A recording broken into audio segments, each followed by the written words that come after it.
Salmo 35, 1. Pleiteia, Senhor, com aqueles que pleiteiam comigo. Peleja contra os que pelejam contra mim.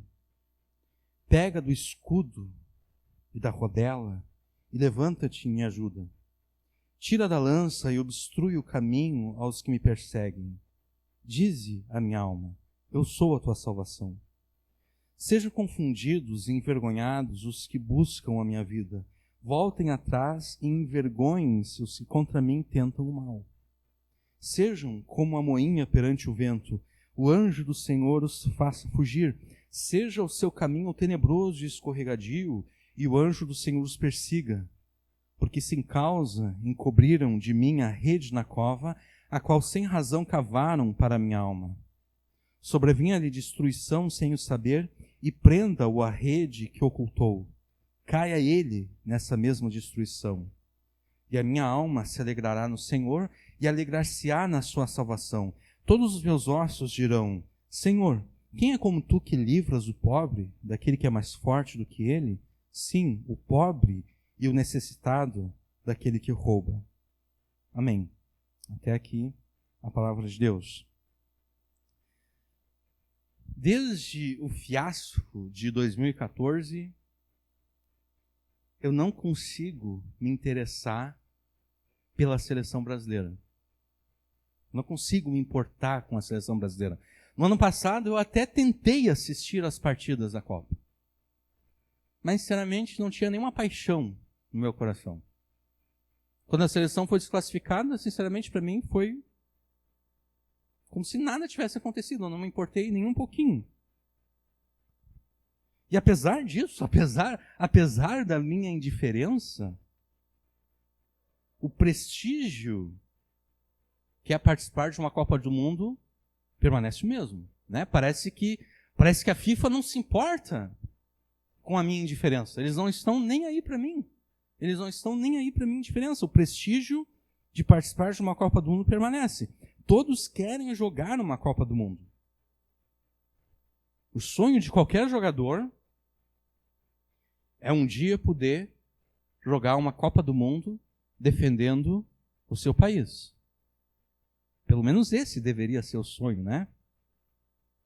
Parece que Neymar e companhia limitada, eles não se importam tanto com a defesa da seleção, eles se importam mais com qualquer outra coisa, menos com a vitória da seleção, mas de qualquer forma.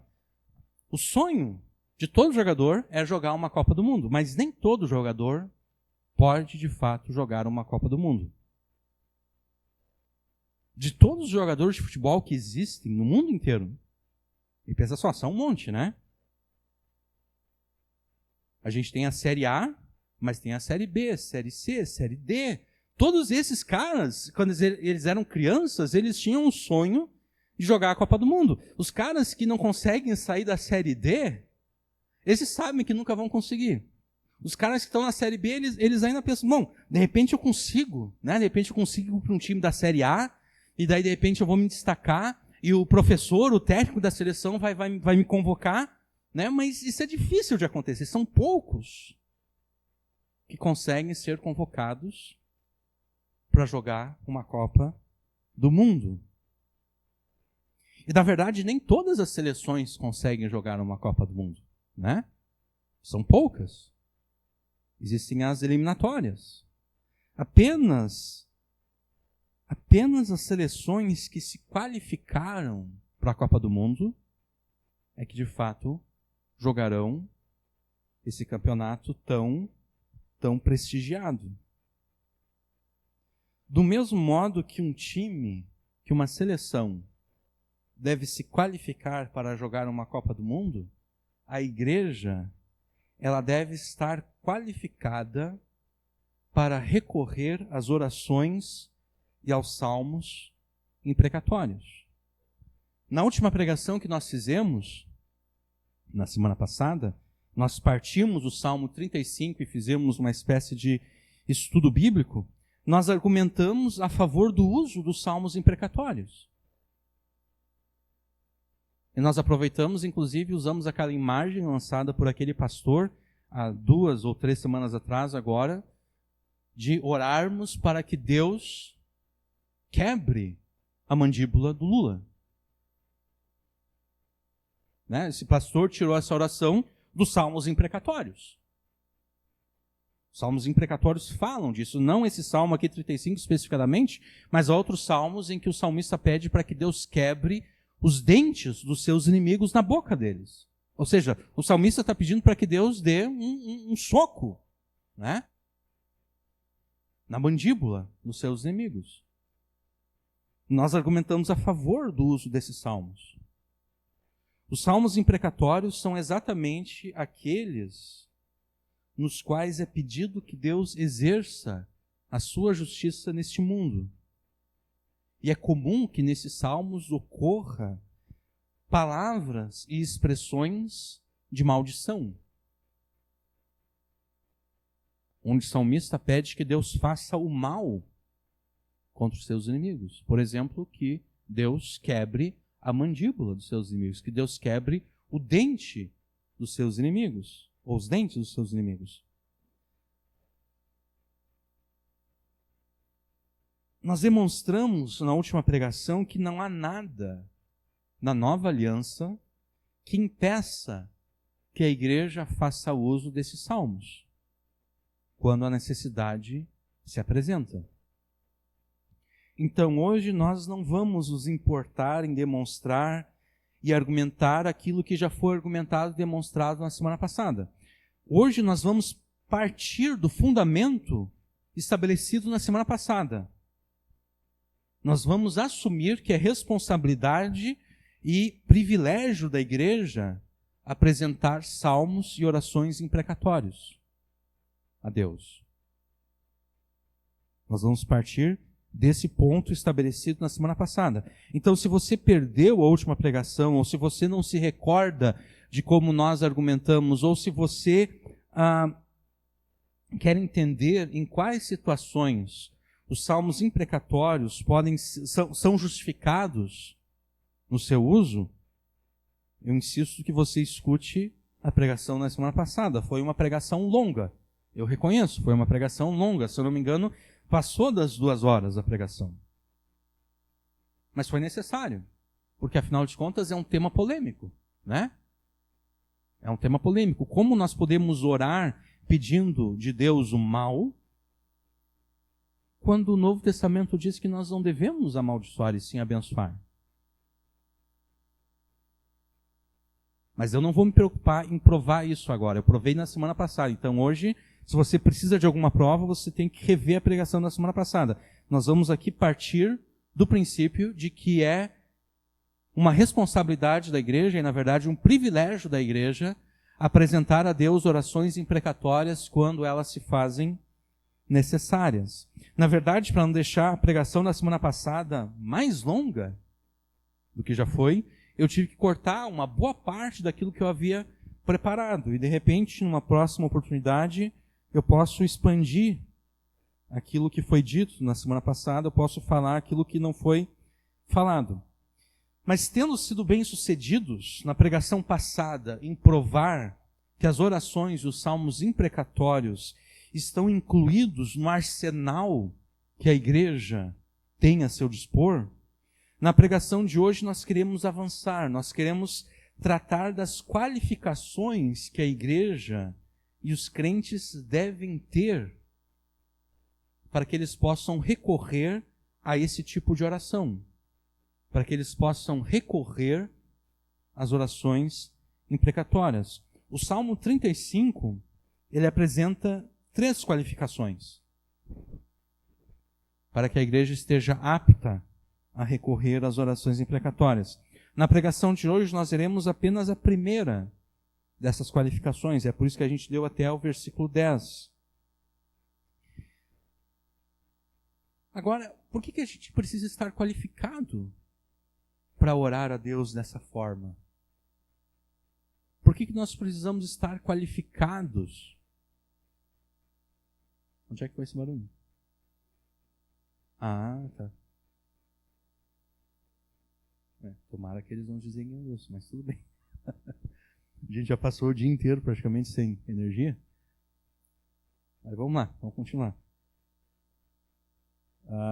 Por que nós precisamos estar qualificados para fazer esse tipo de oração?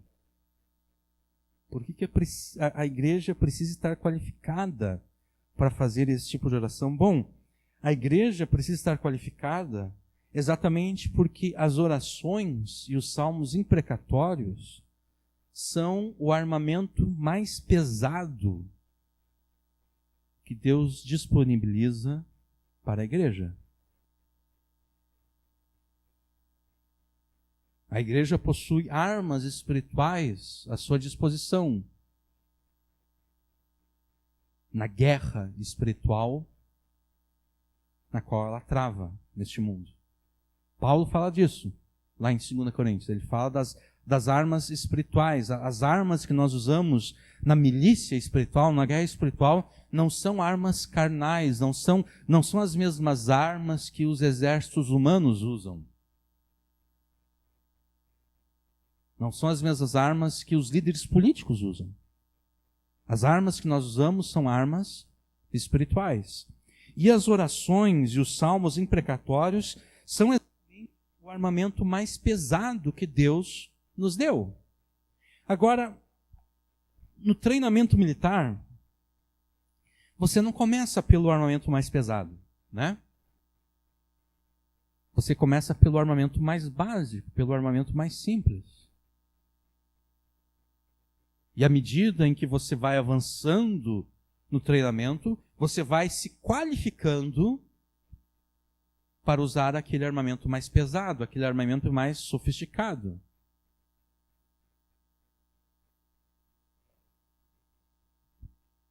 Uma oração imprecatória, para que ela seja aceitável a Deus e eficaz nos seus propósitos, ela não pode ser realizada no vácuo.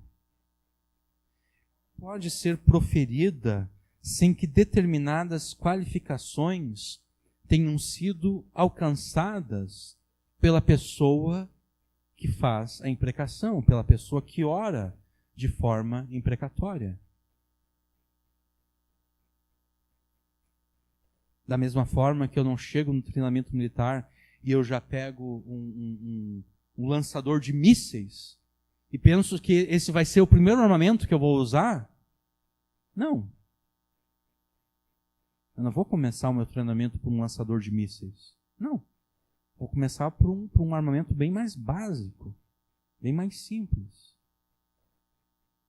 Então a igreja não pode pensar que nós temos aqui o Salmo 35, um salmo imprecatório, vamos começar a orar ele de uma vez. Não, é necessário que haja qualificação. O Salmo 35 e outros salmos imprecatórios e outras orações imprecatórias que caem em outras partes da Bíblia, elas demandam qualificação para que sejam manejadas de forma adequada. O tema dessa pregação é urgente. Porque logo a igreja brasileira ela vai precisar recorrer às orações imprecatórias contra os seus inimigos.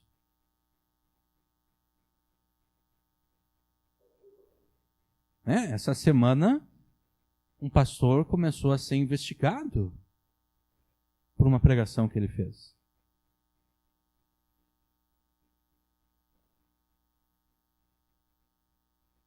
Logo, a igreja vai precisar fazer uso dessas orações, os salmos imprecatórios. E não me parece que a igreja esteja qualificada para fazer uso. Pelo menos do pouco que eu consigo enxergar na igreja brasileira, não me parece que ela esteja preparada para fazer esse tipo de oração ainda. Se a geração anterior de pregadores tivesse preparado a igreja adequadamente, a igreja já estaria recorrendo às orações imprecatórias nessa guerra espiritual que só tem aumentado nestes anos.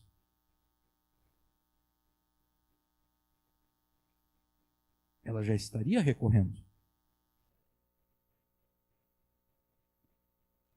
Mas ao invés de orar a Deus, a igreja achou que seria mais eficaz se ela se prostituísse com políticos e autoridades humanas. Quem sabe eles podem nos salvar Quem sabe eles podem evitar que um pastor seja investigado, quem sabe processado, multado ou até preso por uma pregação que ele fez. Não vamos orar a Deus, não. Porque quem sabe os políticos podem nos ajudar nessa hora.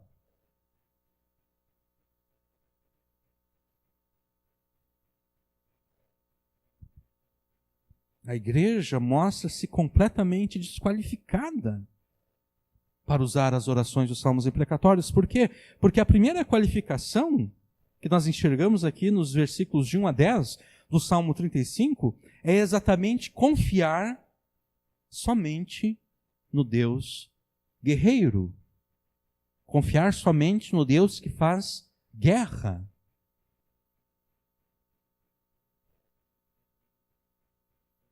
Davi aqui, nesses versículos, ele não está confiando na sua própria capacidade militar de guerreiro para se defender. Não.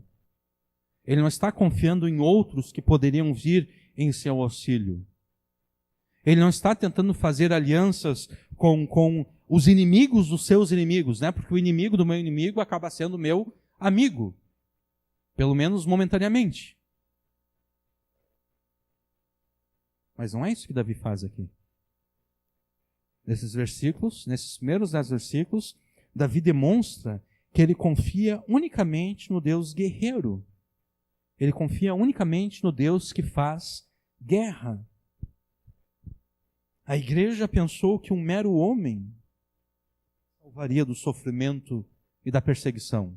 A igreja brasileira, eu falo, né? Quando, na verdade, apenas o Deus que se fez homem é o seu verdadeiro Salvador. Deus não divide. Isso é... Nós sabemos desse versículo. Deus não divide a sua glória com ninguém.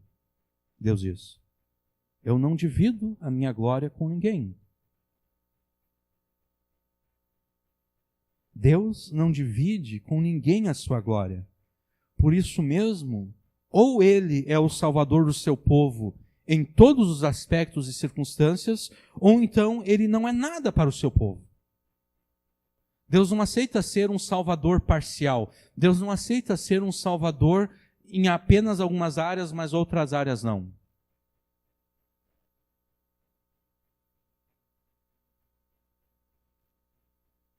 Da mesma forma que um homem casado não aceita que a sua mulher busque a sua ajuda em algumas coisas, mas busque a ajuda de um outro homem em outra. Imagina a cena, né? Está ali a mulher casada com seu marido e daí de repente surge o perigo, em vez da mulher se colocar atrás do seu marido, procurando proteção, não, ela vai atrás de um outro homem, para que ele a proteja. Imagina a vergonha que o marido vai sentir. Né? Ele vai pensar, nem a minha mulher acredita em mim, nem a minha mulher pensa que eu sou capaz de proteger ela.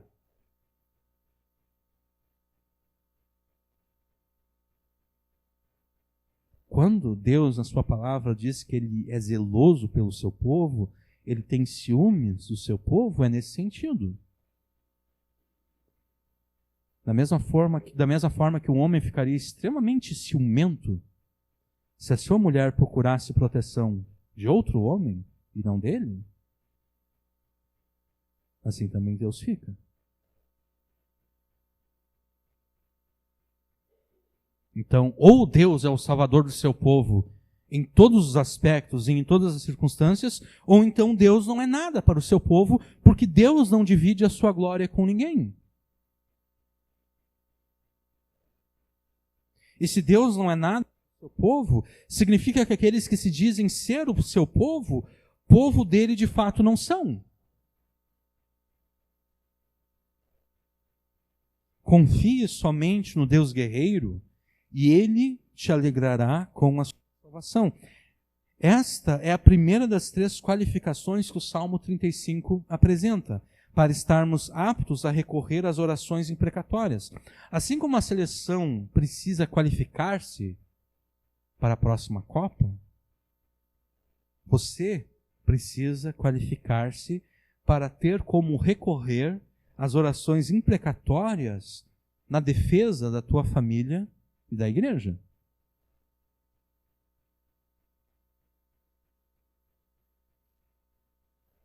Só pode recorrer à justiça e à vingança de Deus aquele que confia unicamente nele para salvá-lo, né? Então, ouça e obedeça ao que o Espírito Santo te ordena pela Escritura, e você se qualificará para usar o armamento mais pesado que Deus deu à igreja. Confie somente no Deus guerreiro e Ele te alegrará com a sua salvação. Como nós já dissemos, nessa pregação nós vamos abordar apenas a primeira das 3 qualificações que o Salmo 35 oferece, tá? E a primeira qualificação é que você confie unicamente no Deus guerreiro. E logo adiante ficará claro por que nós estamos associando a imagem do guerreiro a Deus, tá? Davi começa o Salmo 35, obviamente, no versículo 1, né? Não poderia começar no último versículo, ele começa no versículo 1, e ele escreveu o seguinte: pleiteia, Senhor, com aqueles que pleiteiam comigo. Peleja contra os que pelejam contra mim. Davi invoca a Deus, inicialmente, aqui na primeira metade do versículo 1, usando uma linguagem tirada do mundo jurídico. Tá? Ele diz: pleiteia, Senhor, contra os que pleiteiam comigo. Ou ainda, defenda-me, Senhor, daqueles que estão me acusando. Isso aqui é uma linguagem própria de um tribunal, é uma linguagem do mundo jurídico. Nós não sabemos a ocasião que levou Davi a escrever esse salmo, mas fica claro pela primeira metade do versículo 1 que os inimigos de Davi estavam acusando ele de algo. Eles estavam acusando ele de algum crime. Eles estavam acusando ele de algum pecado, de alguma coisa. Eles estavam pleiteando contra Davi. Eles estavam apresentando contra Davi uma acusação. Obviamente, as acusações que os inimigos de Davi estavam fazendo contra ele eram falsas. Eram falsas as acusações. O pleito que os inimigos de Davi tinham contra ele estava fundamentado em razões inexistentes. Davi não havia cometido nenhum crime, Davi não havia cometido nenhum pecado. Então o que Davi faz? Davi recorre ao juiz dos juízes. Davi recorre ao juiz de toda a terra. Davi invoca a intervenção de Deus. Davi invoca a Deus pedindo que Deus o defenda daqueles que o acusam, ou ainda pedindo com que Deus pleiteie contra aqueles que estão pleiteando contra ele. Davi pede que Deus acuse de pecado aqueles que estão acusando Davi de pecado. Davi pede que Deus acuse de crime aqueles que estão acusando Davi de ter cometido um crime. Pleiteia, Senhor, contra aqueles que pleiteiam comigo. Na segunda metade do versículo 1, Davi recorre, então, à linguagem militar, né? Peleja contra os que pelejam contra mim. Guerreie contra aqueles que estão fazendo guerra contra mim.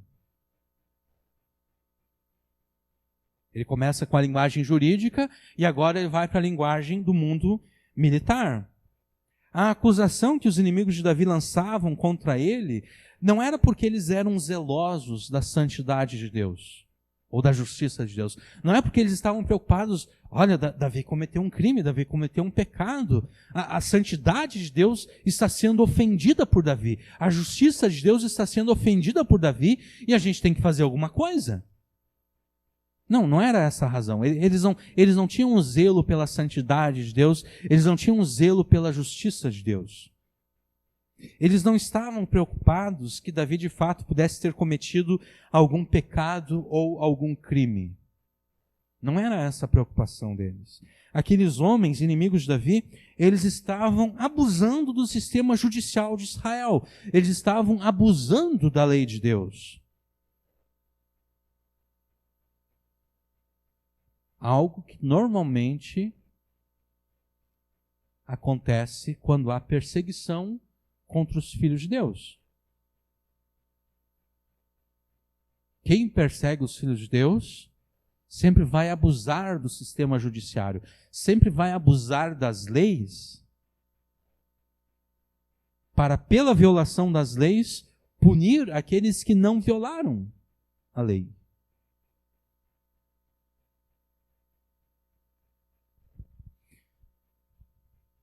Por meio da perversão da justiça, por meio da perversão da lei, aqueles homens na verdade, estavam fazendo guerra contra Davi, para assim destruí-lo. Por isso, Davi começa usando uma linguagem jurídica e termina usando uma linguagem militar. E sabendo que os seus inimigos lhe faziam guerra para assim destruí-lo, Davi invoca a Deus, primeiramente como juiz e então como um guerreiro. Essa linguagem militar, ela vai prevalecer até o versículo 10. E é por isso que, ao resumirmos esses versos em um ponto, nós usamos a imagem do Deus guerreiro invocada por Deus nesses versos. Confie unicamente no Deus guerreiro, e ele alegrará a tua salvação. E é exatamente por salvação que Davi está clamando nesses versos. Ele está clamando a Deus por salvação, ele está pedindo que Deus o salve. E para receber essa salvação de Deus, Davi, já no versículo 1 e também nos seguintes, ele vai usar uma linguagem imprecatória. Ele vai usar essa linguagem que pede o mal dos seus inimigos, que pede com que Deus faça o mal contra os seus inimigos. É por isso que o Salmo 35 está entre aqueles que são classificados como salmos imprecatórios. Na semana passada, nós verificamos que os salmos imprecatórios não contradizem o mandamento que proíbe a vingança. Por quê? Porque o mandamento que proíbe a vingança só existe porque é a Deus que pertence a vingança. Deus diz que nós não devemos nos vingar a nós mesmos, porque é Ele que é o vingador. Deus é o vingador. E os salmos imprecatórios, eles partem do mesmo princípio. Eles partem do princípio de que a vingança pertence a Deus.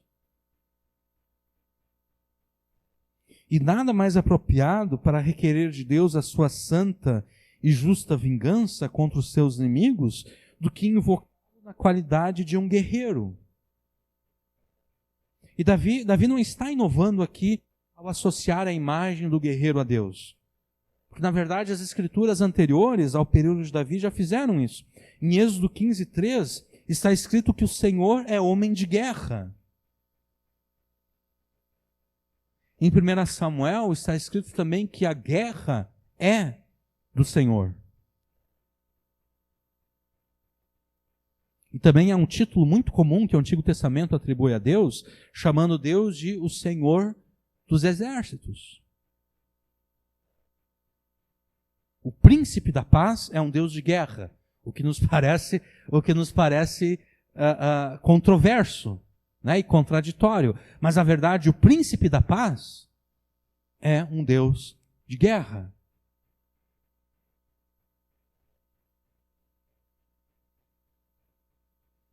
Então, Davi não está inovando aqui. Davi simplesmente retoma a linguagem que as próprias escrituras anteriores a ele atribuíam a Deus. Essa imagem do Deus que derrotou no Mar Vermelho a Faraó e todo o exército egípcio, né? Porque o Senhor é homem de guerra, está no contexto exatamente, aquela canção que Miriam fez em honra a Deus, logo depois que Deus afogou no Mar Vermelho Faraó e todo o exército egípcio. Miriam e os israelitas cantaram: o Senhor é homem de guerra. Né? Então, Davi simplesmente está retomando aquilo que pertence à história do seu povo. Davi está simplesmente retomando aquilo que, no passado, os homens de Deus falaram acerca de Deus. Davi prossegue no versículo 2: pega do escudo e da rodela e levanta-te em minha ajuda. Que rodela é essa aqui? Bom, eu teria traduzido esse versículo aqui de uma maneira um pouquinho diferente, né? Porque o que é rodela? Rodela aqui seria um escudo, só que um escudo menor. Um escudo redondo, menor, não tão pesado, né? Porque o ideal seria que a pessoa tivesse um escudo grande, né? Mas qual é o problema do escudo grande? Ele é pesado, né? O cara, por mais forte que o guerreiro seja, ele vai cansar de ficar empunhando um escudo grande a todo momento, né? Então, um escudo grande é bom, mas ao mesmo tempo, dependendo da duração da batalha, ele acaba sendo inútil, porque o soldado vai se cansar e vai ter que largar o escudo. Então haviam 2 escudos no mundo antigo. Um escudo maior e um escudo menor, que é traduzido na nossa versão como rodela, que seria um escudo redondo, um escudo menorzinho, que o cara só usaria assim para se defender, não cobriria todo o seu corpo, mas ele conseguiria se defender dos golpes dos seus inimigos. Então eu traduziria esse versículo aqui da seguinte forma: pega do escudo tanto o maior quanto o menor e levanta-te em minha ajuda. Né? Ficaria mais claro aqui essa tradução. Tá? É óbvio que Davi está usando aqui uma linguagem metafórica, né? Porque Deus é espírito. Jesus fala em João capítulo 4. Deus é um ser espiritual, ou seja, Deus não tem forma física. Jesus assumiu a nossa natureza humana, mas antes da encarnação, Jesus também era espírito. Né? Jesus não tinha uma forma física. Um ser que não tem uma forma física não tem uso para objetos físicos. Né? Então, obviamente, Davi está usando aqui uma linguagem metafórica. A linguagem metafórica significa simplesmente que Davi está pedindo que Deus venha e o defenda. Davi era um homem de guerra, Davi sabia de como um escudo era útil na batalha, e Davi, então, usando essa linguagem metafórica, ele diz para Deus: Deus, pega o escudo, tanto maior quanto menor, vem em minha defesa, me ajuda aqui, me defende. Os meus inimigos estão me golpeando, vem em minha defesa, me protege. Então, essas imagens aqui do escudo se refere a Deus defendendo Davi dos seus inimigos. Né? E é por isso que Davi termina o verso implorando que Deus venha em seu auxílio. Né? Levanta-te em minha ajuda. É como se Davi estivesse dizendo: o que o senhor está fazendo sentado aí? O senhor não está vendo que eles estão querendo me matar? Levanta-te, vem em meu auxílio, me ajuda. Há outros salmos que falam como se Deus estivesse dormindo. Né? Desperta! Parece que o senhor não está vendo que eles estão fazendo isso, parece que o senhor está dormindo aí no céu. Desperta, vem em meu auxílio, me ajuda.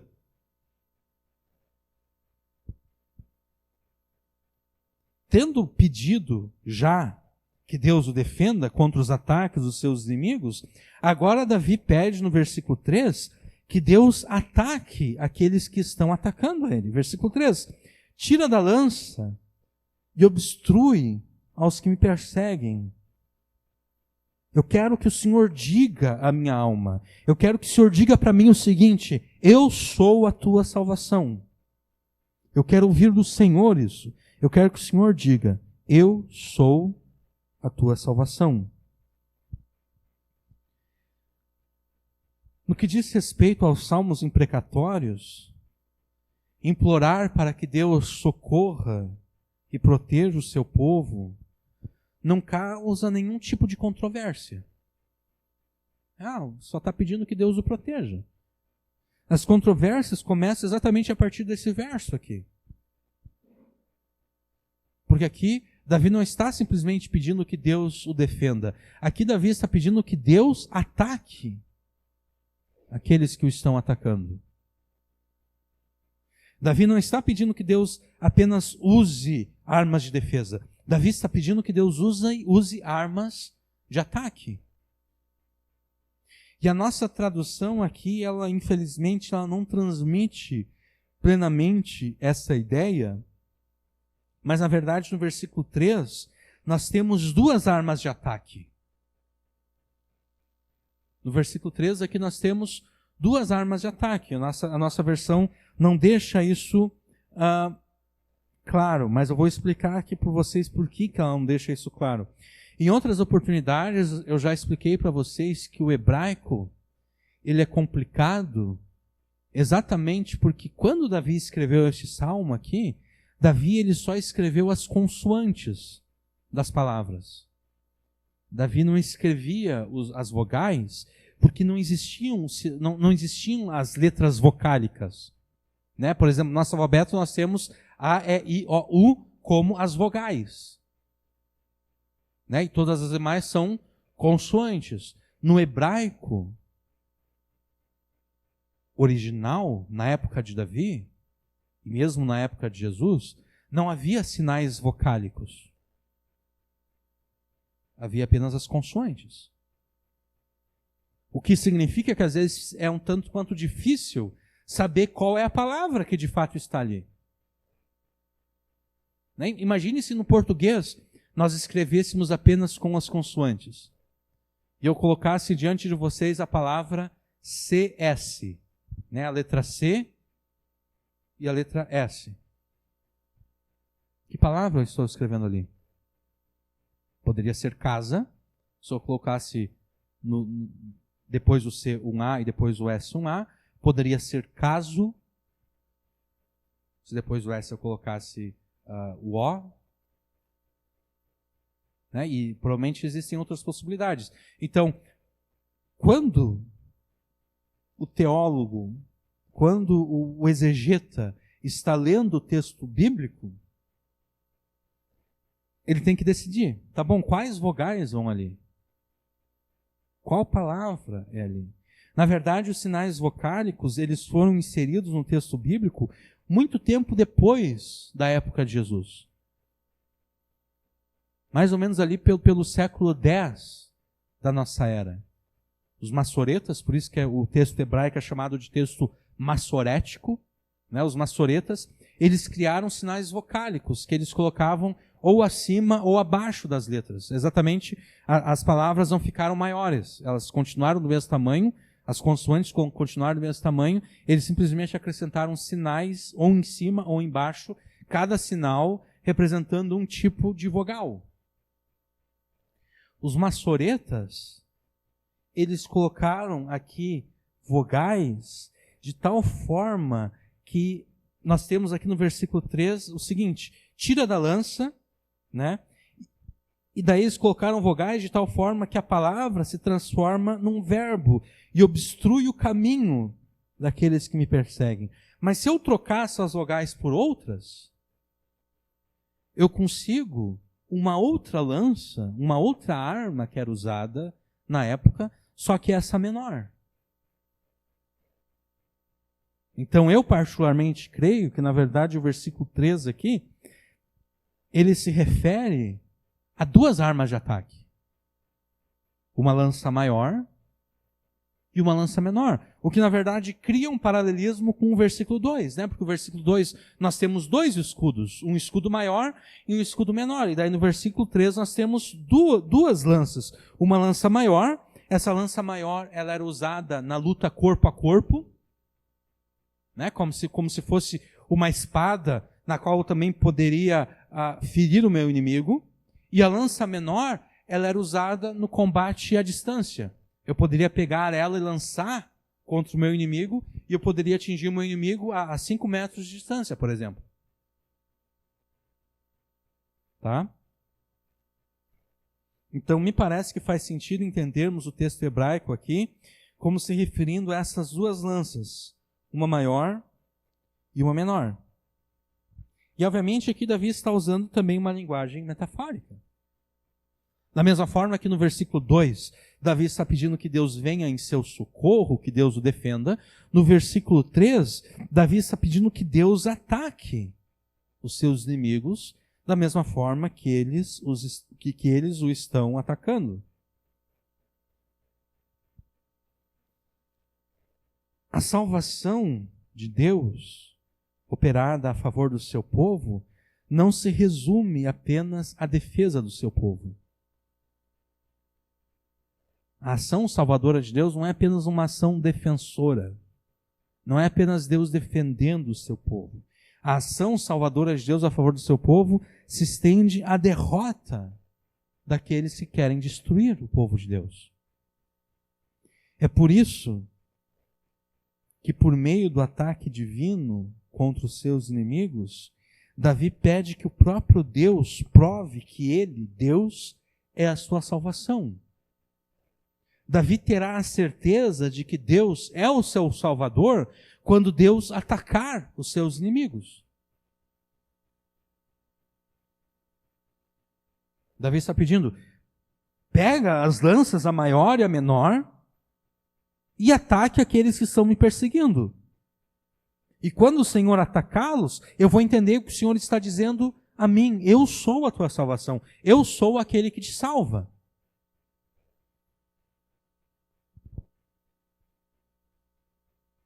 Ou Deus é o Salvador do seu povo em todos os aspectos e circunstâncias da vida, ou Ele não é Salvador de forma alguma. Deus não aceita ser um meio Salvador. Deus não aceita ser aquele que salva o seu povo em 90% das oportunidades, nos 10% restantes são outros que salvam o seu povo. Não, ou Deus salva o seu povo de forma completa, ou então Deus não salva o seu povo de forma nenhuma. A salvação providenciada pelo Evangelho diz respeito ao perdão dos pecados e à vida eterna. Esses são os aspectos mais proeminentes da salvação no Evangelho. Mas o Evangelho também faz provisão para todos os demais aspectos e circunstâncias da vida. Todos os demais aspectos e circunstâncias da vida são resolvidos pelo Evangelho. E obviamente quando eu falo Evangelho aqui, o Evangelho aqui eu estou usando como sinônimo da Escritura como um todo. O Evangelho, ele providencia salvação para a tua alma, mas não apenas para a tua alma. O Evangelho providencia salvação para o teu corpo também. Né? Porque no estado eterno, os crentes não serão almas desencarnadas vivendo num mundo fantasmagórico. Não. O estado eterno ocorre na terra. A gente sempre... A linguagem comum é nós falarmos, né, de ir para o céu, a pessoa que crê em Jesus, ela vai para o céu. Sim, ela vai para o céu quando ela morre.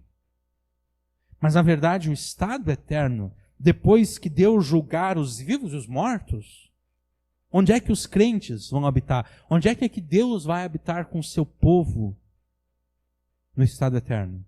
É na terra. É nesse mundo aqui. É nesse mundo que nós estamos aqui.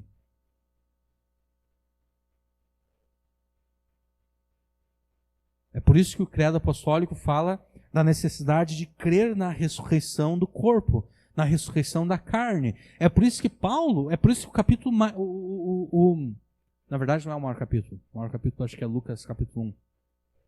Mas o segundo maior capítulo da Bíblia, 1 Coríntios 15... é aquele que trata exatamente da ressurreição. Não da ressurreição de se alguém morre aqui, a gente vai orar e a pessoa vai ressuscitar. Não, da ressurreição final. Porque na igreja de Corinto estava se espalhando o ensino de que não existe ressurreição do corpo. De que quando tudo acabar, os crentes serão apenas espíritos, serão apenas almas desencarnadas, sem corpo. Paulo diz não. Existe a ressurreição do corpo. A ressurreição do corpo, não há como separar a ressurreição do corpo do Evangelho, porque o Evangelho é exatamente Deus tomando sobre si um corpo. Deus não tomaria sobre si um corpo, Jesus não se tornaria homem como nós, se no estado eterno nós nos tornaríamos fantasminhas, sem corpo nenhum. Então o Evangelho providencia salvação para a tua alma, mas também salvação para o teu corpo. Na ressurreição final e também na cura das doenças agora. O Evangelho providencia salvação para o teu casamento.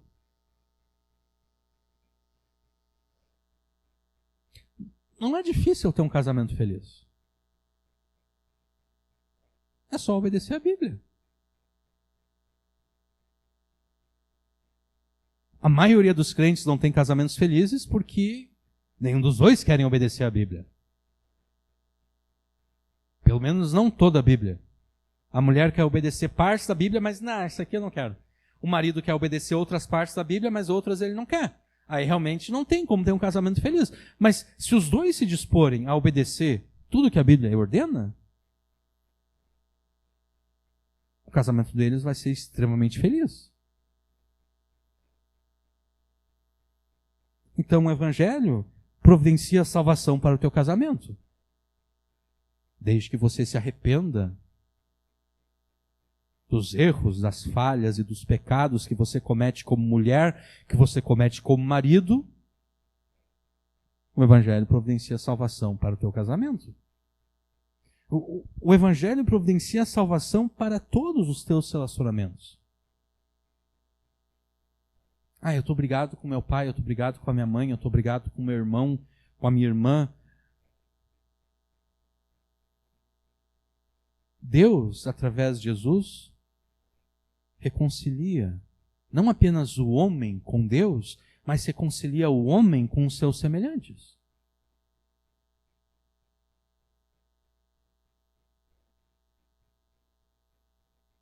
A solução para a pessoa que está brigada com seus pais, ou com seus irmãos, ou com qualquer outra pessoa, é o Evangelho sendo crido por todas aquelas pessoas ali. O filho que está brigado com seus pais, quando os pais e o filho crerem no Evangelho, eles não apenas serão reconciliados com Deus, mas eles também serão reconciliados entre si. Não haverá mais disputa entre pais e filhos. Não haverá mais rancor entre irmãos. As famílias são restauradas. Não apenas a família marido e mulher, mas a família que se estende, né? Para sogro, sogra, cunhado, cunhada e assim por diante. O Evangelho providencia salvação para tudo o que diz respeito a você e a tua vida neste mundo. Em meio às tuas lutas e tribulações, ore como Davi no versículo 3. Ore para que o próprio Deus diga a você: eu sou a tua salvação.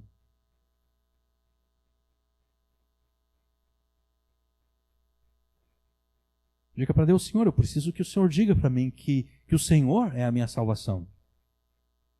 E eu sei que o Senhor vai dizer isso quando o Senhor resolver essa minha situação aqui.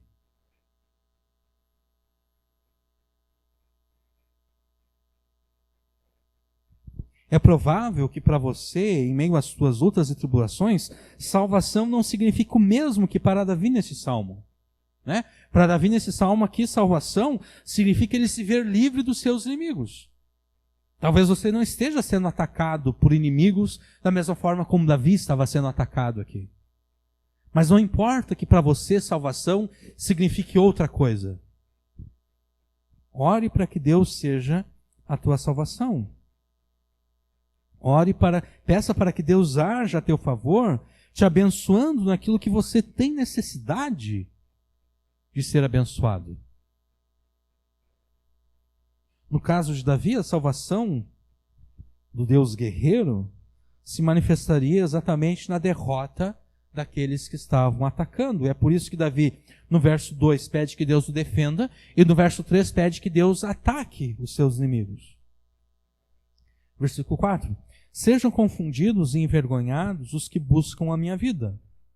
Voltem atrás e envergonhem-se os que contra mim tentam o mal. Davi prossegue na sua próxima imprecação, pedindo que Deus faça com que os seus inimigos, aqueles que querem destruir a sua vida, sejam confundidos, sejam envergonhados e sejam obrigados a voltarem atrás, sejam obrigados a recuar. Tá? Confissão e vergonha, essas duas palavras aqui, confusão, desculpe. Confusão e vergonha trazem um sentido da decepção de ver o seu plano não dar certo.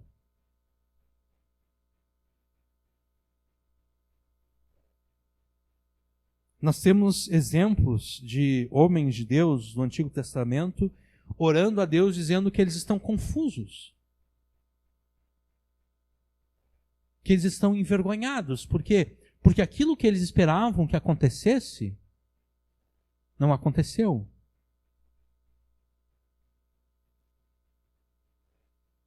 Se eu não me engano, Daniel ora dessa forma. Daniel fala da confusão de rosto. Né? Qual era a confusão de rosto de Daniel? Era exatamente que Deus havia revertido aquilo que ele havia dado a Israel por meio de Josué. Por meio de Josué, Deus havia feito com que Israel tivesse entrado na terra prometida. E a confusão que Daniel está sentindo agora é que Deus reverteu tudo isso. Deus expulsou Israel da terra prometida. Daniel então fala de ter o seu rosto confuso. Ou seja, de ver aquilo que se esperava acontecer não acontecer. Daniel, como todo judeu, esperava que Israel permanecesse para sempre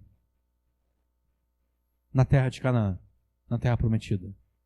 E Daniel sabe por que Deus expulsou Israel, né? Daniel, inclusive, diz, não, o Senhor nos expulsou exatamente por causa dos nossos pecados. O Senhor, inclusive, enviou profetas, mas nós rejeitamos aquilo que os profetas falaram. Nós rejeitamos a repreensão do Senhor por meio dos profetas. É por isso que o Senhor nos expulsou. Mas ainda assim, nós estamos confusos. Então, a confusão e a vergonha trazem o sentido da decepção de ver os seus planos e desejos não realizados.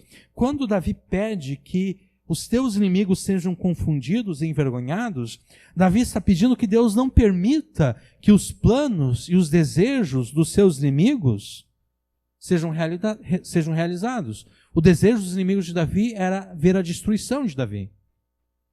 Davi está dizendo, Senhor, não permita que eles consigam concretizar os seus planos. Que eles fiquem envergonhados, que eles fiquem confusos. Eles planejaram tudo bem direitinho, mas que não dê certo aquilo que eles planejaram. Que eles fiquem decepcionados ao perceberem que os planos deles deram errado. E por fim, Davi pede que eles voltem atrás, né? Na segunda metade do versículo 4. Voltem atrás e envergonhem-se os que contra mim tentam o mal. Novamente a vergonha aqui como decepção, mas ele acrescenta aqui o voltar atrás. Davi está pedindo que Deus obrigue, que Deus force os seus inimigos a voltarem atrás, a recuarem nos seus planos e desejos de destruírem Davi. Por que Davi acrescenta essa questão de voltar atrás? Porque de nada adianta Davi pedir que Deus impeça o ataque que ele está recebendo agora, se daqui a um mês os inimigos de Davi vão atacá-lo de novo, né? Não deu certo, eles vão se reorganizar, eles vão planejar de novo e daí daqui a um mês eles vão atacar. Davi pensa, não faz sentido isso. Eu quero que o Senhor derrote eles agora, mas eu quero também que o Senhor faça com que eles recuem. Com que eles percebam que não tem jeito. Que eles desistam. Que eles sejam forçados a desistir de qualquer coisa que eles tentem fazer contra mim. Que eles não consigam lançar contra ele outros ataques no futuro. Mas Davi não está satisfeito com isso. Ele continua a lançar outras imprecações dos versos 5 e 6. Verso 5. Sejam eles como a moinha perante o vento. O anjo do Senhor os faça fugir. Davi pede que Deus faça com que os seus inimigos... Ou melhor, Davi pede que Deus faça com os seus inimigos o mesmo que o vento faz com a palha. Moinha aqui é palha. É qualquer coisa leve que o vento facilmente espalha. Né? Davi pede com os seus inimigos que Deus faça com os seus inimigos o mesmo que o vento faz com a palha. O que o vento faz com a palha? O vento espalha a palha. Né? Quem aqui já teve a oportunidade de estar varrendo o quintal ou a calçada e está cheio de folha e está um dia assim com vento? Né? Eu já tive essa oportunidade. Eu estou juntando tudo, eu estou pensando, daqui a pouco vai vir o vento, eu vou tentar juntar tudo rápido e vem o vento e espalha tudo de novo. É isso que o vento faz. O vento espalha a palha. Deus pede que assim como o vento espalha a palha, Deus espalhe os seus inimigos. Essa imprecação de Davi é que nos lembra do Salmo 1, né? Aquilo que o Salmo 1 fala acerca dos ímpios, especialmente versículo 4. Eu vou ler para vocês aqui o Salmo 1. Bem-aventurado o homem que não anda segundo o conselho dos ímpios, nem se detém no caminho dos pecadores, nem se assenta na roda dos escarnecedores. Antes tem o seu prazer na lei do Senhor, e na sua lei medita de dia e de noite. Pois será como a árvore plantada junto a ribeiros de águas, a qual dá o seu fruto no seu tempo, as suas folhas não cairão, e tudo quanto fizer prosperará. Não são assim os ímpios, mas são como a moinha, como a palha que o vento espalha. Por isso os ímpios não subsistirão no juízo, nem os pecadores na congregação dos justos, porque o Senhor conhece o caminho dos justos, porém o caminho dos ímpios perecerá. O Salmo 1 nos ajuda a entender o que Davi está querendo dizer com essa imagem dos seus inimigos serem espalhados como o vento espalha a palha. Os justos são como árvores plantadas numa floresta regada por rios. Ou seja, os justos têm firmeza, os justos têm raízes, a partir das quais eles são alimentados, eles são sustentados, eles são firmados por Deus. Vem o vento contra os justos, mas o vento não derruba o justo, porque o justo está plantado. E além disso, o justo é frutífero. Ele não está plantado em qualquer terreno, ele está plantado num terreno que é regado por rios, ou seja, o justo, ele é sustentado, ele dá frutos, ele prospera em tudo aquilo que ele faz. Essa é a primeira metade do Salmo 1. Os justos, eles são alvos da graça de Deus e por isso mesmo eles prosperarão, até mesmo no dia do juízo. Quando Deus julgar os bons e os maus, os justos prosperarão até mesmo no dia do juízo, porque eles não serão condenados por Deus. Já os ímpios não são assim. Os ímpios não são como árvores plantadas numa floresta regada por rios. Os ímpios são como a palha que o vento espalha. Ou seja, os ímpios, eles não são alimentados, eles não são sustentados, eles não são firmados por Deus. Por isso mesmo, a aparente prosperidade dos ímpios, conforme escreveu Asaf no Salmo 73, é apenas isso mesmo, é apenas uma aparente prosperidade. É apenas uma prosperidade de fachada. No dia do juízo, os ímpios perceberão que a sua aparente prosperidade era apenas aparente. E eles não vão conseguir prosperar com Deus no dia em que Deus derramar sobre eles o seu juízo. Isso é verdade com relação ao juízo final? aquele dia no qual Deus julgará a todos, grandes e pequenos, vivos e mortos, mas isso também é verdade com relação aos juízos antecipatórios de Deus, que ocorrem na história humana. O que são os juízos antecipatórios de Deus? São aqueles juízos menores de Deus que, de uma certa forma, já antecipam o juízo final do último dia.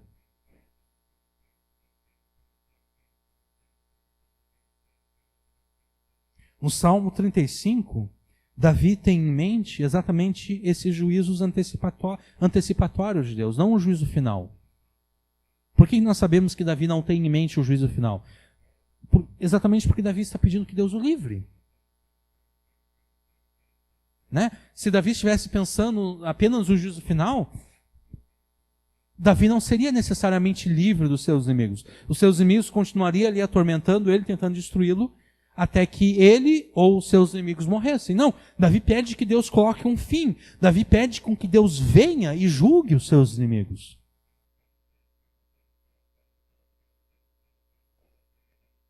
Davi está pedindo que Deus viesse em juízo contra os seus inimigos naquele momento, para que naquele momento eles fossem condenados por Deus.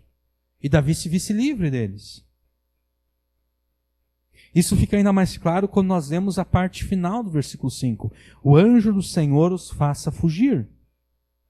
Quer dizer, o anjo do Senhor é aquele que espalha os inimigos de Davi como se fosse o vento. O anjo do Senhor os faça fugir. O anjo do Senhor, ele aparece em apenas 2 salmos. Essa expressão aqui, anjo do Senhor, tá? Aparece apenas no Salmo 34 e no Salmo 35. No Salmo 34, versículo 7, nós vemos que o anjo do Senhor acampa-se ao redor dos que o temem e os livra. E no Salmo 35, o anjo do Senhor aparece nos versículos 5 e 6. Seja como a moinha perante o vento, o anjo do Senhor os faça fugir. Seja o seu caminho tenebroso e escorregadio, e o anjo do Senhor os persiga. Quando nós pregamos o Salmo 34, nós enfatizamos que a expressão o anjo do Senhor é uma expressão técnica para se referir às várias teofanias ocorridas ao longo da narrativa bíblica. O que é uma teofania? Teofania são aquelas vezes em que Deus se fez visível aos homens. Que Deus apareceu aos homens de forma visível. E, na verdade, as teofanias, elas são, de fato, cristofanias. Não é Deus Pai se manifestando de forma visível, mas é o Deus Filho. Porque em João, capítulo 1, versículo 18, se eu não me engano, João afirma que o Pai não foi visto por ninguém. O Filho, que está no seio do Pai, o Filho que vive em comunhão com o Pai, o revelou. Ou seja, o Pai não foi visto por ninguém. Todas aquelas aparições divinas do Antigo Testamento, não era o Pai aparecendo de forma visível, porque o Pai não foi visto por ninguém. Era o Filho aparecendo. Mesmo Jesus, que séculos mais tarde nasceria como uma criança, era esse Jesus se manifestando de forma visível, de forma física, inclusive, porque quando tem aquela passagem lá em Gênesis, em que 3 homens chegam até Abraão, e Abraão oferece a eles comida, e depois 2 deles começam a andar em direção a Sodoma e Gomorra, e um deles fica para trás, e é dito que Abraão está conversando com Deus, está conversando com o Senhor, e é ali que Abraão intercede a favor do seu sobrinho Ló. Ali é Jesus manifestado de forma visível, e na verdade manifestado de forma física. Inclusive Jesus come Mesmo antes da sua encarnação, séculos antes da sua encarnação, Jesus come a comida que Abraão oferece.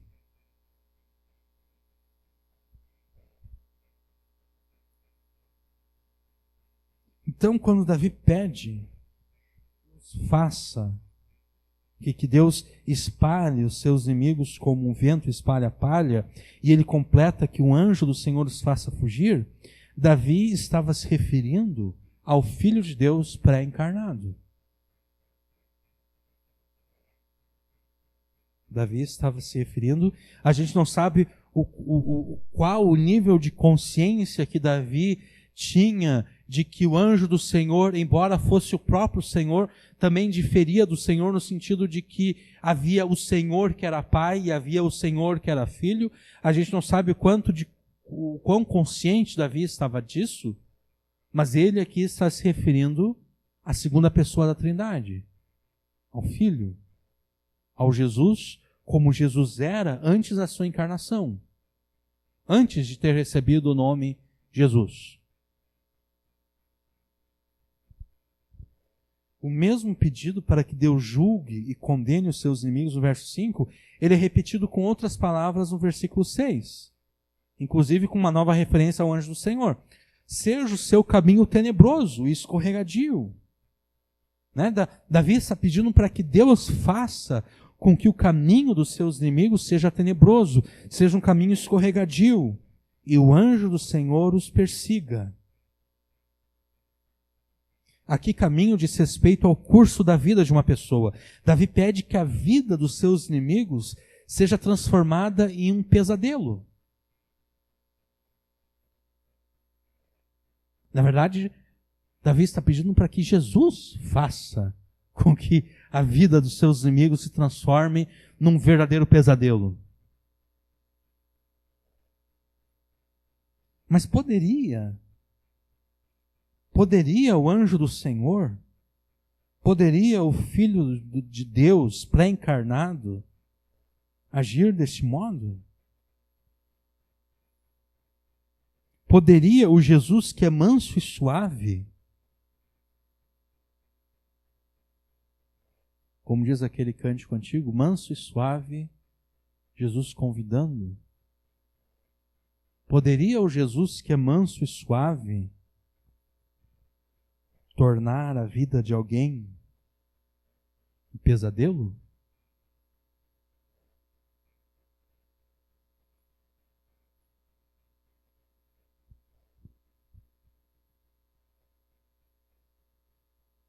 Jesus sempre foi manso e suave, porque Deus é manso e suave. Mas o fato de Deus, o fato de Jesus, o fato do Espírito Santo serem mansos e suaves, não significa que eles são mansos e suaves com todos. Né? Você não seria manso e suave com aquele que está tentando matar a tua família. Você é manso e suave com a tua família. E por ser manso e suave com a tua família, você não será manso e suave contra aqueles que querem destruir a tua família. Né?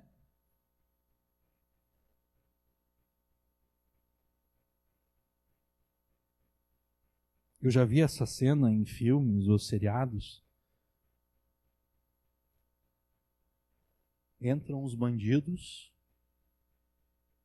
amarram o cara, e eles vão estuprar a mulher do cara na frente dele.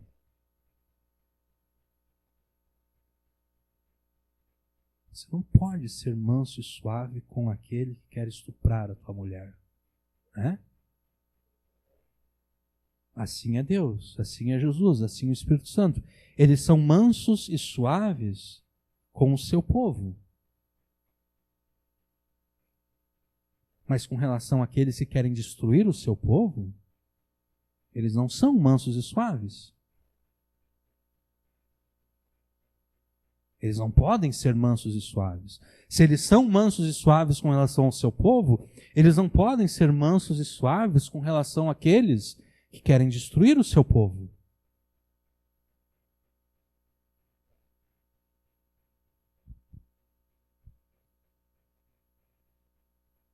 Então pode sim, na verdade pode não, é necessário que o Jesus manso e suave muitas vezes torne a vida de alguns um verdadeiro pesadelo.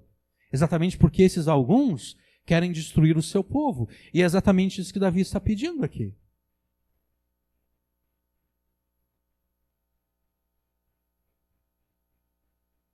Jesus é manso e suave para com aqueles que já se submeteram a Ele com arrependimento de pecados e fé. Com esses, Jesus é manso e suave.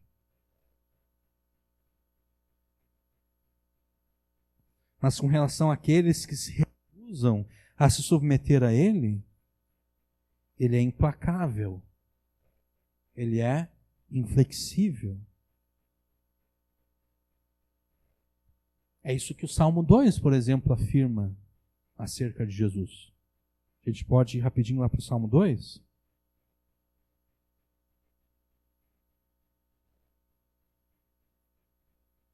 E aqui o Salmo 2, diferente do Salmo, o Salmo 35 faz uma referência à segunda pessoa da Trindade, né, ao Filho de Deus, a Jesus, ao anjo do Senhor. O Salmo 35 faz uma referência ao Jesus pré-encarnado, ao Jesus antes da sua encarnação. O Salmo 2 se refere a Jesus após a encarnação, tá? Porque, olha o que Salmo 2 diz. O Salmo 2 a gente vai ler, a gente pode ler todo o capítulo aqui. Salmo 2. Por que se amotinam os gentios e os povos imaginam coisas vãs? Né? Por que os reis da terra se levantam? Por que os governos consultam juntamente contra o Senhor, contra o seu ungido, dizendo: rompamos as suas ataduras, sacudamos de nós as suas cordas, vamos nos livrar das leis e dos mandamentos de Deus. Aquele que habita nos céus se rirá, o Senhor zombará deles.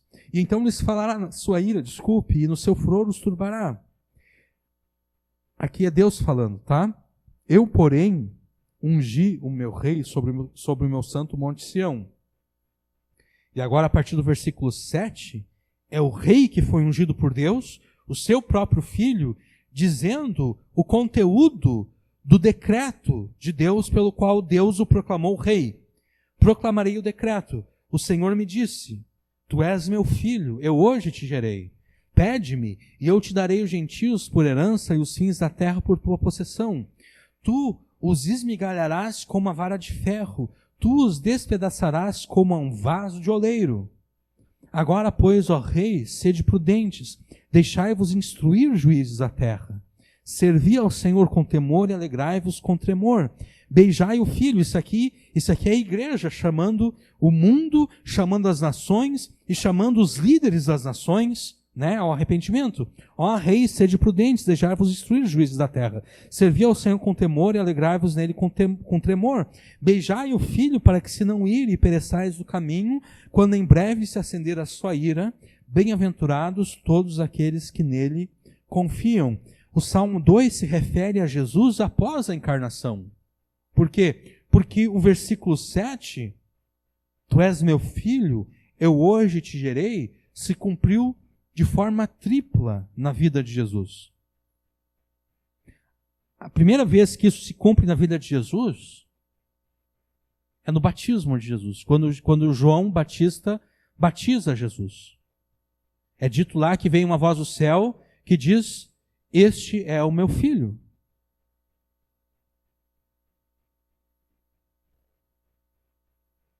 A segunda vez na qual o versículo 7 se cumpre na vida de Jesus é no Monte da Transfiguração. Porque, novamente, ali surge uma voz dizendo a Pedro, Tiago e João, que estavam com Jesus no monte, dizendo: este é o meu filho. E a terceira vez em que isso se cumpre na vida de Jesus é exatamente na ressurreição. Na ressurreição não há uma voz audível dizendo: este é o meu filho. Mas o ato da ressurreição é Deus dizendo: este é o meu filho. É assim, agora não me lembro se é Paulo ou Pedro que argumenta dessa forma em Atos. Eles citam o Salmo 2, o versículo 7 do Salmo 2, relacionando a ressurreição de Jesus. Então, 3 vezes o versículo 7 se cumpre na vida de Jesus. Então, o Salmo 2 não diz respeito ao Jesus pré-encarnado. Não, o Salmo 2 diz respeito ao Jesus encarnado, diz respeito ao Jesus ressurreto, diz respeito ao Jesus que agora mesmo está assentado à direita de Deus Pai, tendo recebido todo o poder e autoridade nos céus e na terra. Qual é a atitude do Jesus manso e suave com relação àqueles que se recusam a se submeter a Ele com arrependimento e fé? Versículo 7.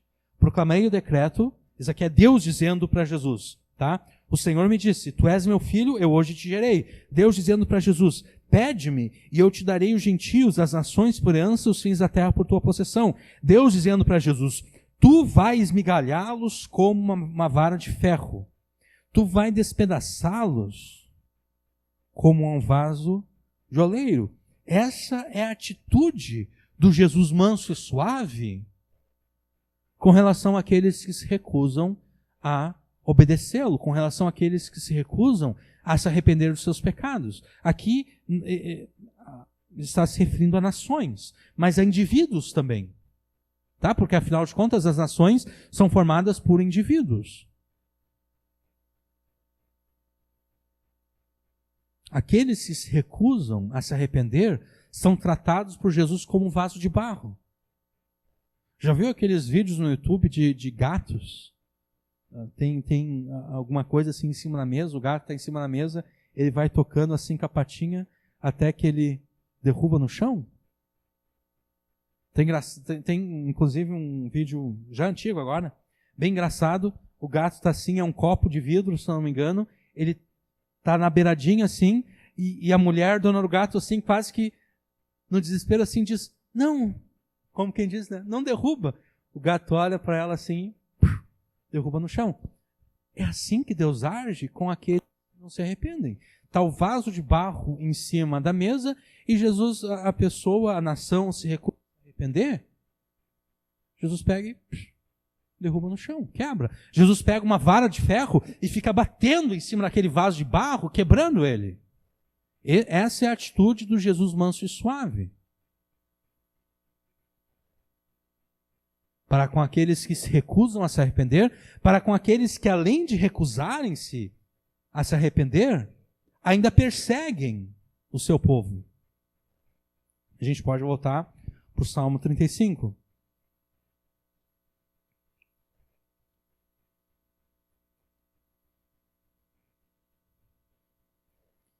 Jesus, manso e suave para com o seu povo, é o mesmo que esmigalha as nações rebeldes com uma vara de ferro e as quebra como se fosse um vaso, como se elas fossem um vaso de barro. As imprecações do Salmo 2, porque isso é uma imprecação, né?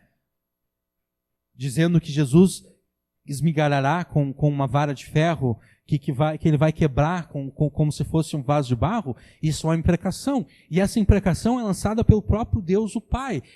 É Deus o Pai que está lançando essa imprecação contra as nações rebeldes. Essa imprecação, ela faz parte do decreto que estabeleceu o seu eterno Filho como dominador e rei com todo o poder sobre os céus e a terra. O anjo do Senhor que se acampa ao redor dos que o temem. O anjo do Senhor que é manso e suave para com relação àqueles que temem ao Senhor. Ele persegue e ele destrói aqueles que tentam perseguir e destruir o seu povo. Ele torna a vida dessas pessoas um verdadeiro pesadelo,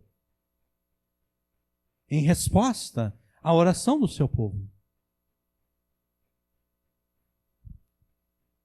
A razão pela qual Davi pede a Deus castigos tão pesados contra os seus inimigos é porque eles, sem razão nenhuma, armaram contra ele armadilhas.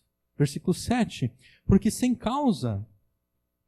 Por que eu estou pedindo, né, Davi? Por que eu estou pedindo que o Senhor faça tudo isso? Porque sem causa encobriram de mim a rede na cova, a qual sem razão cavaram para a minha alma. Os inimigos de Davi fizeram armadilhas contra Davi. para que Davi caísse naquelas armadilhas, para que Davi fosse preso naquelas armadilhas, para que Davi fosse destruído naquelas armadilhas. E a última imprecação de Davi, então, nessa primeira parte do Salmo, está exatamente no versículo 8. Sobrevenha-lhes destruição sem o saber, e prenda-o a rede que ocultou, caia ele nessa mesma destruição. A última imprecação de Davi, no versículo 8 aqui, é exatamente a petição para que o feitiço se volte contra o feiticeiro. Ou ainda, para que os próprios caçadores caiam na armadilha que eles armaram contra a caça. O ditado que diz, um dia da caça, outro caçador. Aparentemente aqui o dia estava sendo dos caçadores, porque os inimigos de Davi estavam... Se Deus não agisse, os inimigos de Davi conseguiriam vencê-lo. O dia seria do caçador. Davi está pedindo, Senhor, eu quero que o Senhor faça com que esse dia seja o dia da caça. Eu estou pedindo que o Senhor vire o feitiço contra o feiticeiro. Eu estou pedindo que a armadilha que eles armaram contra mim, eles mesmos caiam nessa armadilha. Eu estou pedindo que, lembrando agora do livro de Esther, quando Amã, se não me engano é Amã o nome do cara, ele armou aquela forca contra Mordecai, para com ela matar Mordecai, e no final Amã é quem é enforcado nela, é Amã que morre, Essa imagem que Davi está usando aqui. A armadilha que eles fizeram contra mim, que eles mesmos caiam nela. Que eles nem percebam, eles armaram a armadilha ali e eles esqueceram que eles armaram a armadilha ali, que eles passem por ali e eles caiam na armadilha. Sobrevenha-lhe destruição sem o saber, e prenda-o a rede que ocultou, caia ele nessa mesma destruição. Aquela destruição que eles tentaram contra mim, que eles caiam nela, que eles sejam destruídos. E Davi está pedindo aqui a justa retribuição segundo aquilo que a própria lei de Deus ordena. Davi não está pedindo uma punição maior do que os seus inimigos mereciam. Davi está pedindo a justa retribuição, porque a lei de Deus, sua penologia, essa é uma palavra aqui que eu tive que pesquisar, eu desconfiava que ela existia, mas eu fui pesquisar para ver se de fato ela existia ou não. O que é a penologia? A penologia é aquele aspecto da lei que trata das penas. Então, por exemplo, a gente está olhando o noticiário policial e é dito que para aquele crime ali a pena é de reclusão de 3 anos a 5 anos. A parte da lei que trata das penas é a penologia. A lei de Deus também tem a penologia. A penologia da lei de Deus é exatamente que a pena que deve vir sobre o criminoso é equivalente àquilo que o criminoso fez ou tentou fazer. É a justa retribuição. Se eu tentei fazer algo contra alguém, uma coisa ruim contra aquela pessoa, a pena é que aquela coisa ruim será feita contra mim. Então, por exemplo,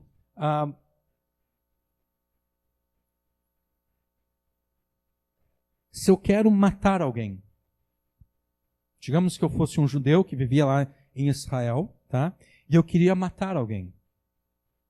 Mas eu não queria ter o sangue nas minhas mãos, literalmente. Eu não queria eu mesmo matar aquela pessoa. O que eu poderia fazer? Eu poderia inventar contra aquela pessoa uma acusação de um crime cuja punição era a morte.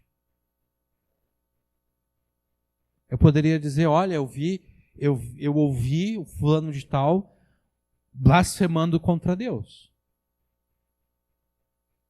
Foi isso que Jezabel fez contra, como é que era o nome dele mesmo? esqueci.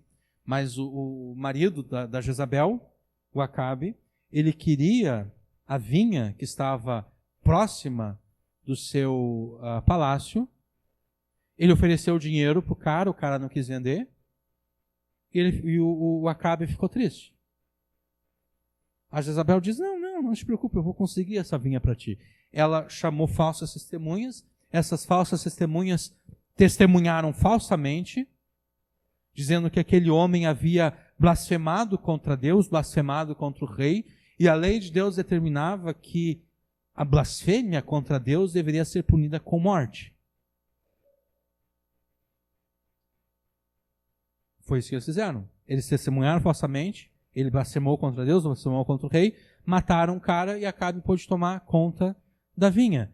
Era isso que eu poderia fazer se eu quisesse matar alguém. Eu inventava um crime cuja punição fosse a morte. Agora, se os juízes descobrissem que o meu testemunho era falso,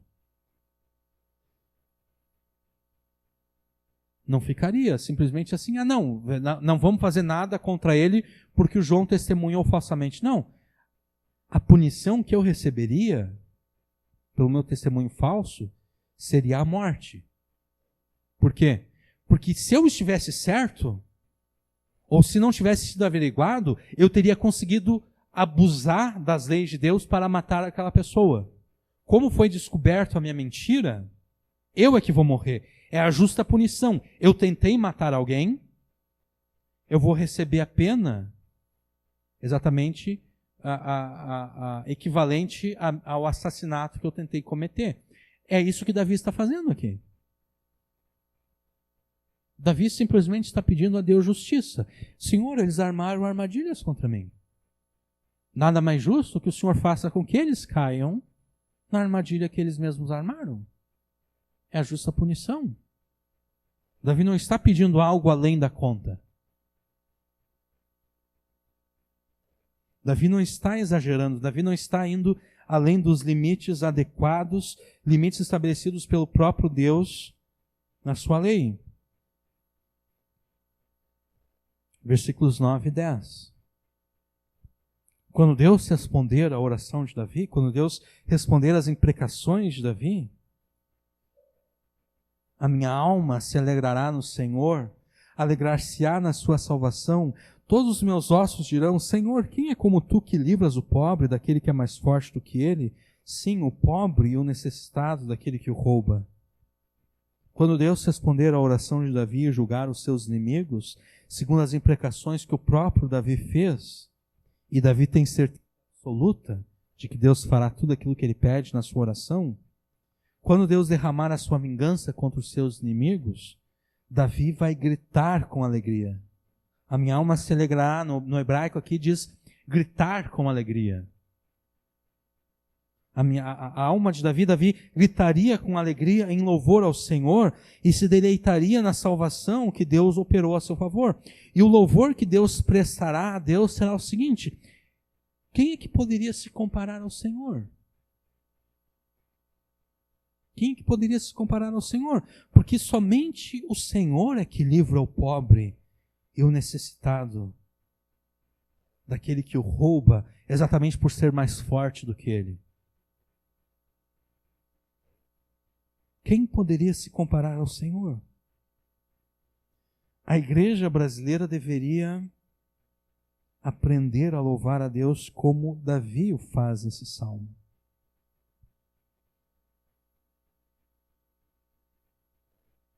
Todas as músicas de adoração e louvor que a igreja brasileira canta a Deus, elas perdem importância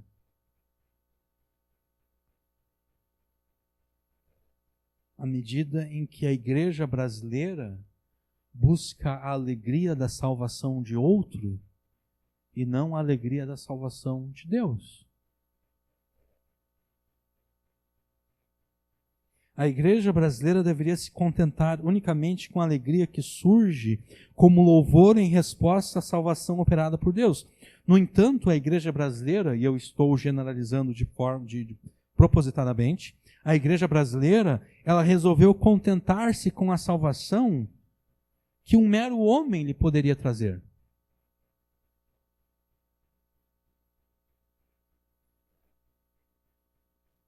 Um mero líder político. A consequência disso tudo, a consequência é que aquele homem não foi reconduzido ao cargo que ele ocupava antes. E ao que parece, se tudo permanecer como está, ele estará impossibilitado de concorrer até 2030.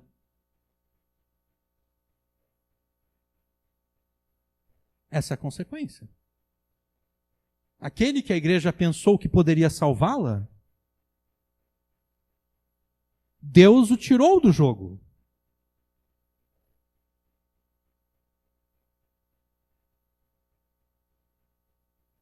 Em vez de perder tempo fazendo o jogo político, a igreja brasileira deveria ter concentrado a sua atenção, deveria ter concentrado toda a sua energia nas orações e nos salmos imprecatórios. Eu não estou dizendo que se a igreja tivesse orado de forma imprecatória, o candidato preferido dos crentes teria vencido. Não. O que eu estou dizendo é que se a igreja tivesse procurado salvação em Deus por meio das orações imprecatórias, conforme nós demonstramos na pregação passada, e conforme fizemos hoje aqui nessa primeira parte do Salmo 35, e isso desde o primeiro momento, quando foi que começaram a surgir os primeiros rumores de doutrinação homossexual nas escolas? Quando foi isso? Foi ainda na primeira década dos anos 2000? Em 2005, 2006? Ali a igreja já deveria ter começado a usar os salmos e as orações imprecatórias. Talvez antes disso, não sei. Mas no momento em que tivesse surgido os primeiros rumores de doutrinação homossexual nas escolas, era ali que a igreja deveria ter orado o Salmo 35.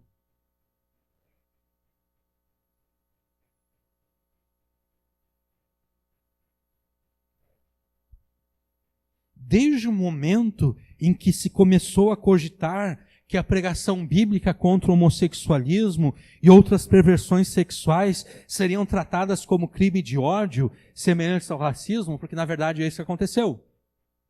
Né? Por decisão do STF, qualquer pregação contra o homossexualismo é equivalente a racismo.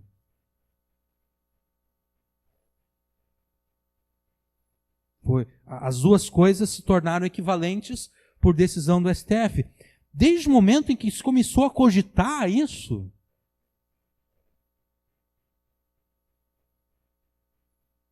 desde o momento em que tantas outras coisas começaram a surgir, desde esse momento a igreja deveria ter se colocado a orar o Salmo 35, o Salmo 2 e tantos outros salmos imprecatórios que nós temos na Escritura.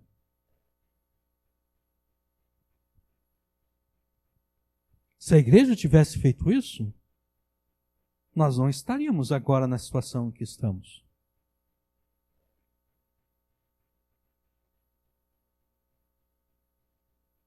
Se desde os primeiros rumores a igreja tivesse orado, versículo 4, né? Não, versículo 2.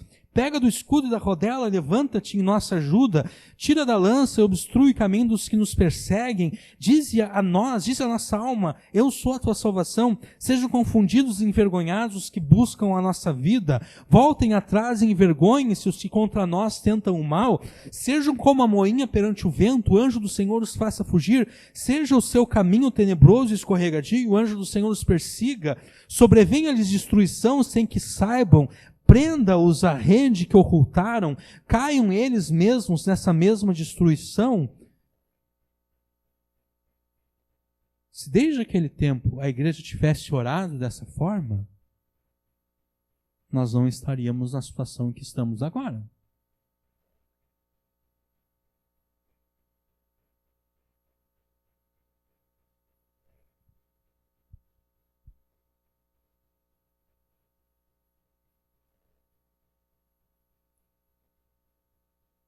Se desde esse passado mais recente tivéssemos nos dedicado à oração imprecatória contra aqueles cujo objetivo é a rebelião contra Deus, contra Jesus, conforme há pouco nós lemos no Salmo 2. Rebelião essa que se mostra na perseguição e destruição do seu povo, nós não estaríamos numa situação em que nos encontramos agora, na qual nós vemos crianças sendo doutrinadas nas escolas e pastores e crentes sendo pressionados a alterar a sua pregação para que não sejam processados, multados ou, quem sabe, até mesmo presos.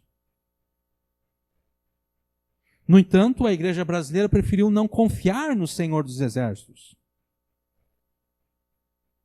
A igreja preferiu confiar no capitão. Eu não sei se eu sou o único que fez essa ligação, mas provavelmente eu não fui o único, né? Mas eu não vi ninguém além de mim falando isso.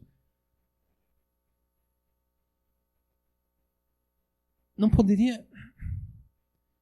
A igreja tem acesso ao Senhor dos Exércitos. E, no entanto, a igreja preferiu tentar convencer alguns generais velhos que eles deveriam tomar conta do Brasil. Se ficar orando na frente de muro, de quartel, pedindo que o exército salve o Brasil não é idolatria, então nada mais é idolatria neste mundo. Entendeu? Não há diferença entre eu me postar na frente de um quartel pedindo que o exército que está dentro daquele quartel salve a minha nação. Não há diferença entre fazer isso e me prostrar diante da estátua da Virgem Maria. Não existe diferença. É a mesma idolatria. Eu não estou orando a Deus. No primeiro caso, eu estou orando para homens, para que eles salvem o Brasil. E no segundo caso, eu estou orando para uma estátua. A idolatria é a mesma. E, no entanto, a igreja tem acesso ao Senhor dos Exércitos. Não a um general velho qualquer que nunca teve em guerra nenhuma, né? Os generais brasileiros não lutaram guerra nenhuma.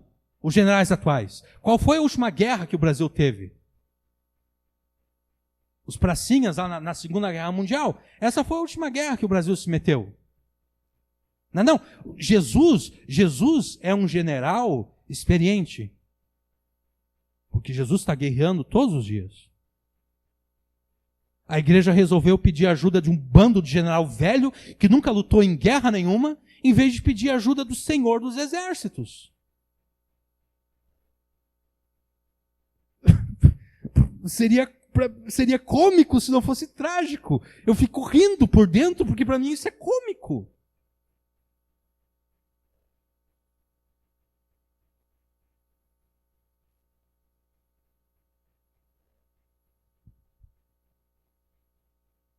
A igreja brasileira tem pleno acesso ao Senhor dos Exércitos, mas ela preferiu buscar salvação em meros generais humanos. E naquele que por um tempo comandava esses generais humanos, mas agora não mais os comanda. Né? Porque agora quem os comanda é Lula. E o resultado é este que nós estamos vendo.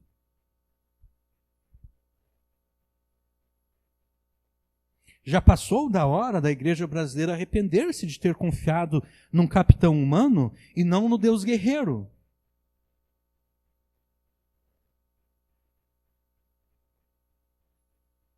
Porque o que vai acontecer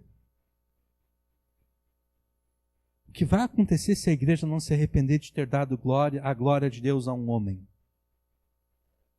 Porque é isso que, na prática, é isso que a igreja fez.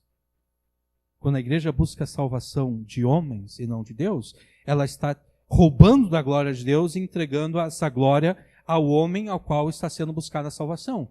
O que vai acontecer? As coisas vão ficar difíceis. É natural. As coisas vão ficar difíceis. Essa guerra espiritual, ela vai se intensificar cada vez mais. E a igreja brasileira, ela não vai estar apta a orar o Salmo 35, porque ela não é como Davi. A igreja brasileira não é como Davi.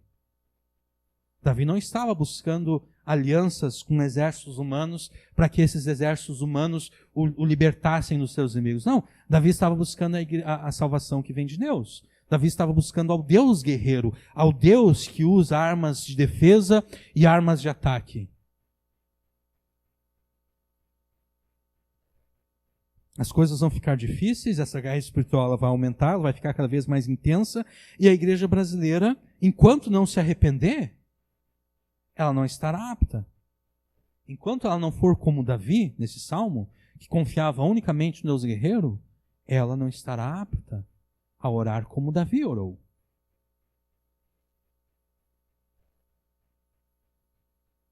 A igreja até vai fazer orações na hora do aperto mesmo, quando começarem a prender pastores e crentes e começarem a fechar igrejas, porque a igreja está pregando contra o homossexualismo e contra outras coisas. Quando isso começar a acontecer, a igreja até vai orar o Salmo 35, mas sem sucesso, porque a igreja não se preparou para manusear esse tipo de armamento aqui.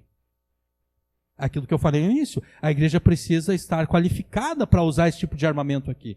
E por enquanto, segundo eu vejo, a igreja não parece estar qualificada.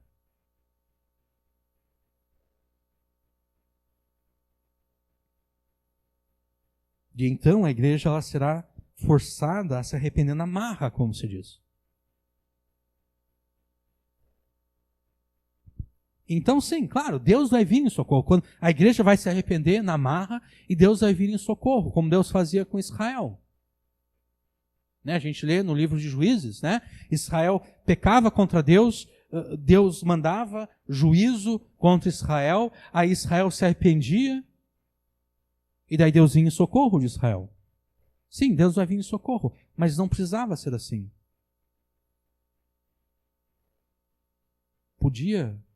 A realidade de Israel poderia ter sido que eles não precisassem que Deus viesse em socorro deles todo aquele número de vezes.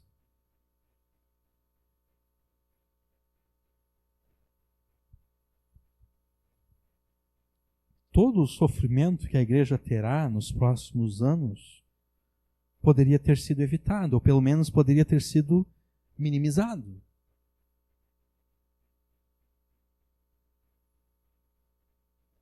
Não despreze o que foi dito nessa pregação, porque o que foi dito aqui não são palavras, não são ideias humanas. É a palavra de Deus. Só pode requerer a justiça e a vingança de Deus aquele que confia unicamente em Deus para salvá-lo.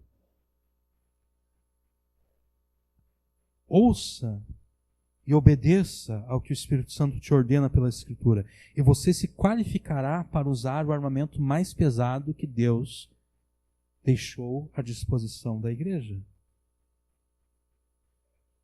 E o caminho para se qualificar no uso desse armamento mais pesado, no uso de orações e salmos imprecatórios, é arrepender-se de não termos confiado unicamente em Deus nesse passado recente,